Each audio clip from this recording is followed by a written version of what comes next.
ছোট্ট অসহায় মেয়েটি রাস্তার পাশ দিয়ে যাইতে ধরে, ঠিক তখনই দেখে যে একটা বাইকের পাশেই মানি ব্যাগ সহ টাকা, অনেকগুলো টাকা পড়ে আছে এলোমেলো হয়ে। ঠিক তখনই সে তার ব্যাগ থেকে একটা কালো ব্যাগ বের করে এবং বের করে এগুলো সবগুলো ভরে, মোবাইল টোবাইল টাকা সবগুলো। তারপর দেখেন ওই বাইকের মালিক চলে আসে পিছন থেকে দাঁড়ায়, দেখে মেয়েটি কি করে।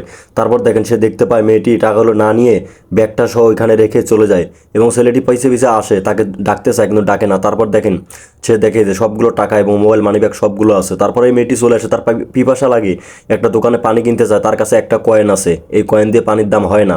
তারপর দেখেন দোকানদার তাকে রাগ দেখায় এবং বলে যে এই টাকা দিয়ে আসছো পানি কেনার জন্য, এখান থেকে চলে যাও। তারপর দেখেন এই যে যাওয়া দুই দেখে ধাক্কা দিয়ে ফালা দেয়। ঠিক তখনই ওই ছেলেটি দৌড়ায় আসে।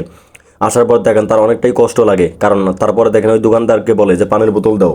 তারপর দেখেন সে পানির বোতল নিয়ে এখান থেকে সুন্দর করে। তাই বলছি ভাই, কাউকে সাহায্য করলে এভাবে করবেন, গোপনে, নীরবে, যেন মানুষের মন ছুঁয়ে যায় এবং আপনাকে মন ভরে দোয়া করে।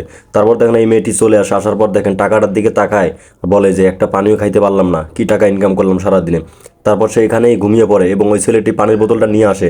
আসার পর দেখে যে ক্ষুধার যন্ত্রণায়, পিপাসায় সে এখানেই শুয়ে আছে, কারণ রাস্তাঘাটে কোনো পানির ইয়াও নেই যে পানি খাবে।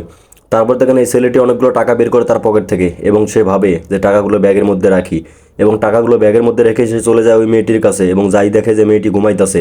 সে বুঝতেছে না কি করবে, ডাকবে না তুলবে, যদি ডাকার পর যদি না নেয়। তারপর দেখেন সে এখানে ব্যাগটা রেখে এখান থেকে দাঁড়ায় দাঁড়ায় ভাইবা সে এখান থেকে চলে যায় এবং মেয়েটির হঠাৎ করে ঘুম ভেঙে যায় এবং ঘুম ভেঙে যাওয়ার পর মেয়েটি এখান থেকে চলে যাবে। ঠিক তখন এদিকে দিকে তাকায়, দেখে যে হাতের লাগে তার ব্যাগটা বাজলো এবং ব্যাগটা বাজার সাথে সাথেই সে চারদিকে দেখে যে কেউ আছে কিনা, দেখে যে কেউ নেই। তারপর দেখে যে ওখানে রুটি, পানির বোতল এবং অনেকগুলো টাকা, এবং সে টাকাগুলো দেখে অবাক হয়ে যায় এবং দেখেন অঝরে কান্না করে, খুশি হয়ে যায় আর আল্লাহর কাছে দোয়া করে যে সাহায্য করছে তাকে যেন আল্লাহ ভালো রাখে এবং এরকম সম্মান রাখে।